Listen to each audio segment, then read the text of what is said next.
Hey guys, today I'm going to tell you how to fix camera blacks in error in Samsung Galaxy A17, A37 or A57. If you're using Galaxy A17, A37 or A57, you're facing the issue that in your camera app you're facing just a black screen.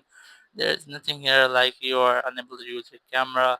You're not taking your camera is not taking any selfie or photo or a video here. So let's see some possible fixes for this.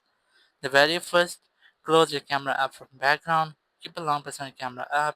Click on this info button or eye icon here. Go to storage here. Click on clear cache. You can also try to clear data, but it will reset all the settings to default of your camera app. And once you've done, just go back, close your camera settings, and just open your camera app here. This time, you might not get this issue again.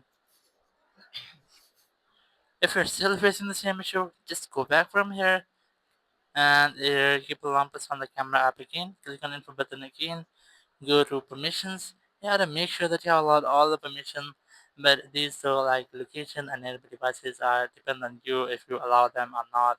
But you have to allow camera, microphone, notification, and photos and videos. Allow these permissions and then go back and retry to use the camera app. If you're still facing the same issue, keep a long press on it. Click on info button. Click on force stop. Once you have forcefully stopped your app, before you retry to open your camera, go to settings, go to software update, make sure that your software is up to date, and also make sure that you're connected to internet to update your software. Then just scroll down, click on this power icon here, click on restart, and then click on restart again. It will make a restart your phone, and once your phone has been restarted, it will fix all the software glitch or errors with your phone. And once you have done, your issue might have been fixed, and this time, after restarting your phone, you will not get this issue again with your camera app. So in this way, you can easily fix all your camera issues. Thank you very much for watching the video. Until next video, bye bye.